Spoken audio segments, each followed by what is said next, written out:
Isn't that like one of your favorites, like beans and rice and beans, empanadas? Rice. Oh my God, I'm salivating. Yeah, empanadas sound pretty big right now. I'm hungry. Within the year, I gained over 100,000 followers.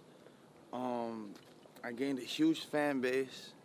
You know, anywhere I would go back home, like, you know, I would have fans around asking me for autographs. Like, I really felt what it was like to just be somebody. It's not easy to just get up and go and make something of yourself without the people you really, you know, kind of, sort of, are just comfortable with. Love is everything. Love. Love is unconditional. Love is God. Love is a lesson. Love hurts. Love loves. Love is everything.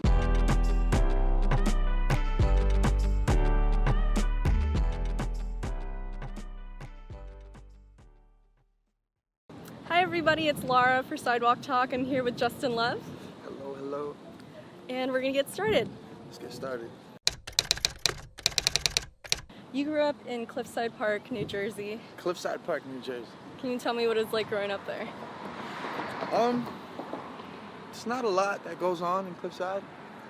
Other than whatever happens in school, you know. I guess school was, the best part of Cliffside Park. There's not a lot. There's not a lot that really happens over there. I feel like no one says that. Like, yeah, school's the best part. Yeah, no, I mean, it's not the best part, but that's just where all the kids were, you know? Like, Cliffside Park, how can I explain it? I don't know. I wish there was more soul. I wish there was more creative programs in Cliffside Park, you know? As to in LA, there's so much creative things going on and so many outlets for creatives. I want to bring that and present that to Cliffside Park. I want to make sure that Cliffside Park does have creative programs, music programs, and, you know, just other programs instead of just sports, you know? So you would actually, like, think about making an initiative for the future? Yeah, no, for sure. That's I actually did go back to Cliffside Park, and I spoke to my first grade teacher, who's now a principal, and she's gonna help me put together this music program for the schools. Really? In the middle school and high school, so, you know, we can create some producers, engineers, some DJs, and make those actual electives in the school program. That's sick. You know? You're Puerto Rican and Cuban and Chinese and just like a bunch of things. Like, did your family move to New Jersey or were they born there? Both my parents were born in New Jersey, if I'm not mistaken. My dad is actually the Puerto Rican, Cuban, and Chinese one. Oh. And my mom is fully Puerto Rican, so I'm more Puerto Rican than anything. Your dad's like a total mutt. Yeah, he's a mutt. Cool. He's a mutt, created a mutt. Yeah. A mutt. What do your parents do? My dad is, he's about to be the general manager at one of the facilities at Goya Foods. You know, Goya. I've heard of. Spanish. Yeah. It's like a Spanish food company. They have beans and rice and all the most beautiful foods in the world. Isn't that like one of your favorites, like beans and rice and beans, empanadas? Rice. Oh my God, I'm salivating. Yeah, empanadas sound pretty big right now. I'm hungry. But my mom is a hairstylist. She does hair and makeup, and shit, she's one of the best. Yeah? Does she ever do your hair? Yeah, she trims my hair. I remember reading that you like listen to Boyz II Men and Run DMC and all that. Like, was your family playing that music, or was it you who found it? Yeah, it was through my family. Actually, my cousin Carlos, he just gave me all the music on his iPod. Whatever was in his Apple Music, just transferred into my Apple Music, into my iPod, and that was honestly the only music I would really listen to, aside from when, you know, Apple even came out with iPods. I grew up listening to, you know, Shy, and if I, you know, ever fall. I love that so much. That's one of my favorite songs. And So Boyz II good. Men, Cisco, Frankie J. All the classics from like 90s, 2000s. Yeah, I feel that. So are you still close with that cousin, Carlos? Hell yeah. Yeah. I love Carlos.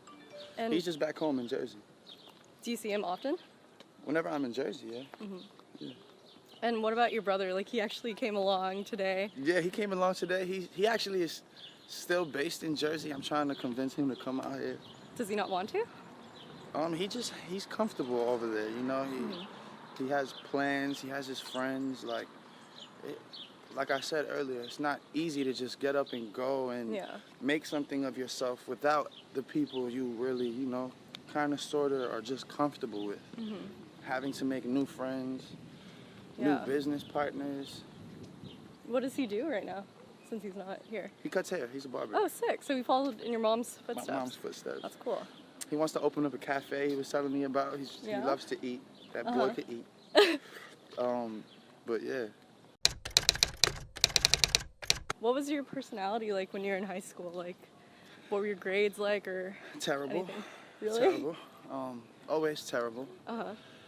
I wasn't a terrible person. I was a great kid. I just wasn't that great in school. Hello.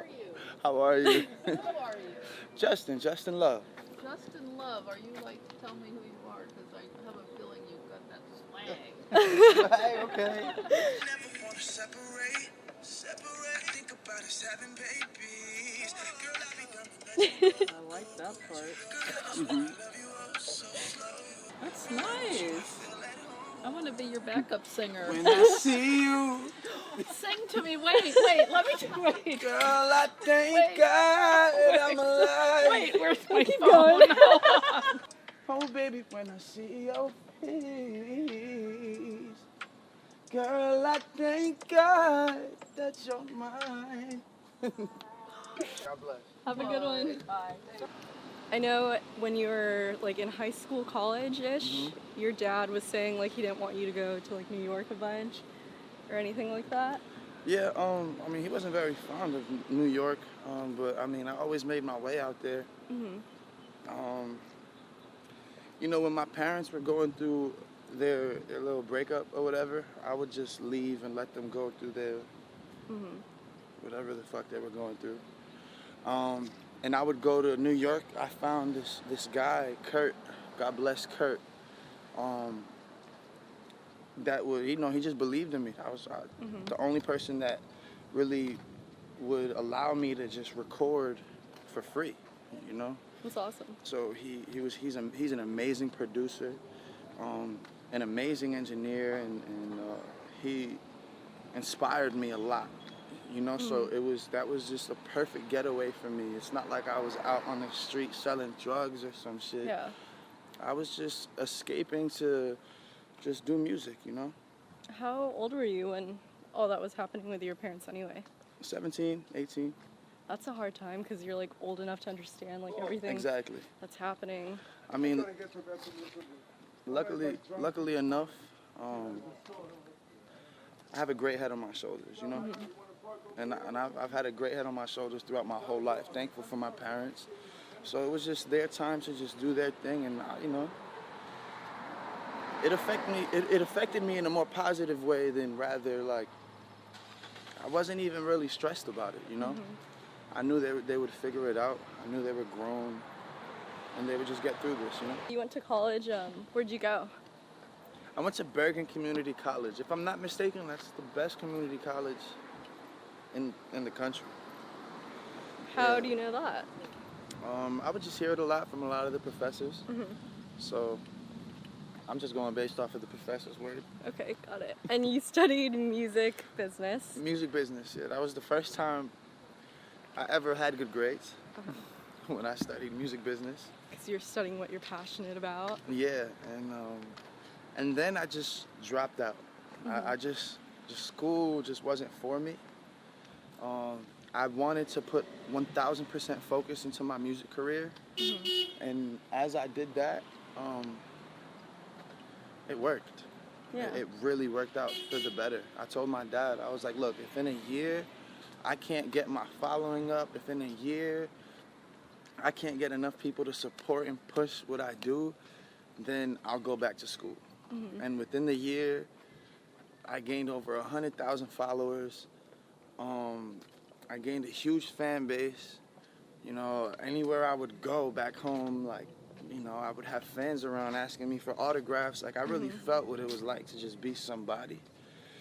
And I knew that if I just kept that pushing, like, it'll only get bigger and better. And I'm just happy that God gave me the strength to be able to do so. Yeah. Because I was very nervous telling my father that I did not want to be going to school anymore. Especially since he wanted you to focus so much on school. Yeah. And, you know, growing up, I sucked at school. You know, luckily I hit college and I was good, but it still just wasn't for me. Yeah. I don't like people telling me what to do unless it's gonna benefit me. And like me studying science isn't benefiting me.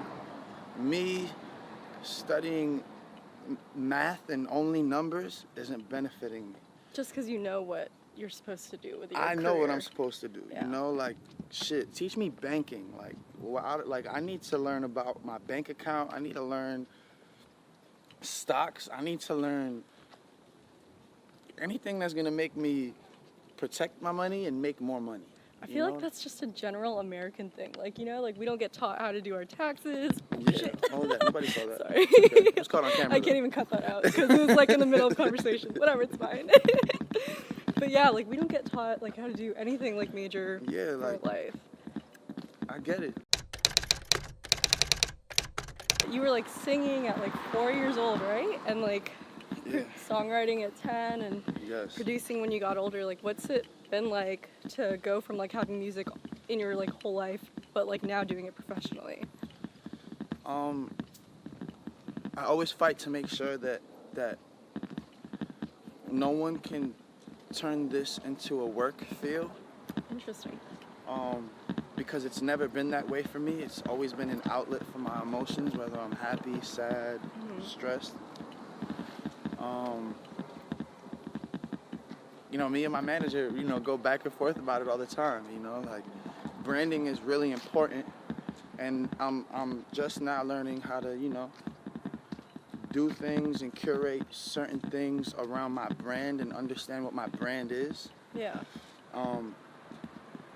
But I'm a hustler. Like I like learning about that stuff. You know, especially if it's gonna better me as an artist and a creative and a person. As long as that doesn't interrupt my creative process, I'm good.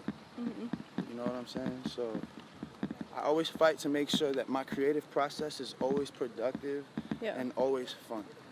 Got it. I'm always loving it, you know? Yeah. When you were making music, like you actually had a sugar mama, right? Actually had a sugar mama. Can you tell me about that? I wouldn't necessarily call it a sugar mama. I was speaking that into existence. Okay, so what was through it? a song.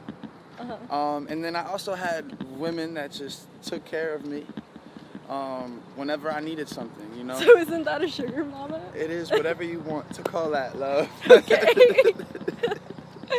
What was that like? Like having like other people like help support you? It felt good. I mean, what man wouldn't want that? You know what I'm saying? Be taken care of while you do music. Yeah, and it's not like I made anybody do anything, you know, like, you know, some people just really care about me, you know what I'm saying? So what advice would you give to someone who's like getting started in the industry? Like, I remember reading that what you've like recommended is for people to set goals and to like forget like any haters. Like, do you think that's still relevant? As much as we all love, the one love you need to focus on is yourself, right? True. So, in the midst of working, right, you can't pay attention too much to how many people show love and to how many people show hate. It's really important to just stay focused and stay tunnel visioned, you know, and just work on whatever you need to work on. A lot of people can go downhill by being loved too much. Yeah. Stop working, spending their money, you know what I'm saying? And spending a lot of shit on the wrong shit. Yeah, I mean, and then hate can either drown you or just turn you into somebody that you're not, you know. And just because of how hurt you are, you'll come off as arrogant, ignorant, you know. True. So you got a lot of attention from like Nicki Minaj in Yeah, the Nicki. past. What was it like getting? Honestly, the video was just a joke. I just got like a ring light, and I felt very light skinned, and I was just feeling myself, and I made a video of just singing one of her songs with Yo Gotti. Fuck it up, fuck it up, fuck it up. And for whatever reason, I guess she felt the need to post it on her page. I woke up the next day and the shit went viral all over the place. That's wild. But yeah, that was crazy. So other than getting like attention from like Nicki, like some highlights in your career have been like getting a nomination for a Grammy. Yeah, Focus, H.E.R. I mean, Focus got a lot of attention. Like Rihanna posted a nice, pretty slow motion video of herself vibing to the record. Who else? Tiana Taylor. You know, that song resonated with a lot of dope women in the industry for sure. It was Jermaine Dupri's favorite record on the album. You know, so it was a good feeling knowing that, you know, something that I had some type of efforts in, like, did something like that to certain people, you know? What was like the best thing that you've learned in the industry so far? The best thing. To not be so emotional. Really? Yeah. What do you mean? Not be so emotional. Like, certain things can really upset certain artists, and you just don't want to burn any bridges with certain people, because you'll never know when you'll come across them again or ever need them, you know? So it's just really important to just keep your relationships, and no matter how upset you might get, and just, you know, like, I'm emotional. I like to react. I like to talk to people face to face if we have a problem, you know? So just That's learning. not always the best. That's not always the best thing, you know, because you know, this industry can be a bit shiesty, and you just can't act out. You just gotta act accordingly, you know. It's just part of maturing and getting more professional. Absolutely. That's fair. How do you think your music's changed since the past? Well, I mean, you've been songwriting since you were like 10, so. Yeah, I've been writing. Like, look, I was just writing for fun. I was just writing to impress the people around me in my friend group. So you brought up Sugar Mamas before and stuff. Like, I just knew it was, like, to me, it was just funny, you know. And I was young. I was in a young mind when I wrote that. I definitely wouldn't bring up Sugar Mamas again. But you know, now I just really like to keep a lot of my stuff very love-based and fun-based, you know? Yeah, that's pretty much it. You've talked about in like your interviews about like your work ethic, and like you worked for your birthday. I did. On your birthday. Yeah, Tell me did. about that. Well, I mean, like I said, music is my outlet. Like, for any of my emotions, when I'm feeling, I just like being in the studio. I'm a studio rat. If I could be in the studio every day, like, I would. You know, when I have my own big house, I'm gonna have my own big studio in this own big house of mine. You know what I'm saying? So it's definitely just in my nature to just do music wherever I am. Even if I wasn't at the studio, I'd probably have my headphones in somewhere. I'd definitely be writing something. Like, in my head, I just have a lot of work to do, you know? I love to write, I love to produce, and I love to sing, and I love to record. So when you love all of those things, it's really hard to just stay away from it for so long. Yeah. I need music all the time. I can't even think. Like, I can't even like imagine myself without music for a day. That's crazy. I'd go crazy. Your dad should have listened to like the signs when you were in school and Yeah, right. like should have been just like, I'm gonna let my son do music forever. Yeah, I mean, but he was never really into that, you know? So it's hard for someone who just doesn't understand or has never really experienced the music business side Yeah. of things That's fair. to really, you know, just know how to inspire someone about it. You And know? to just be like, yeah, sure, go do what you want. Yeah, I get that. What he did do, he did buy me speakers and a computer and a Okay. piano to at least start and stay off and out the streets, you know? So he's super supportive. Yeah, Like, I mean, yeah. at least he supported it, you know? Cool. How would you say you've changed, like in general, like in life in the past couple of years? I've definitely matured. I know what I want to talk about now. Back to my brand, like I said, I'm definitely gonna start keeping it love-based and fun-based. You know, R&B and pop, and you'll hear a bunch of hip-hop features here and there. But I'm very woke now.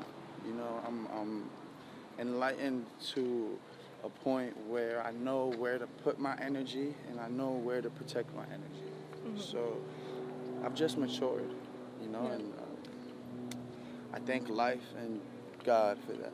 Yeah. Are you like super religious at all, or I'm not just religious spiritual? at all. Yeah, I'm very spiritual. I believe in God and I love God. Yeah, I'm not religious. Got it. What would you say are like some of the biggest challenges you faced? Not knowing the music business and having to go through it and deal with it firsthand. Went through a lot of struggles. Signing contracts I had no clue about. My first management team sucked. My first production team sucked. They didn't know what the fuck they were doing. And I thank them for that because now I know what I'm doing.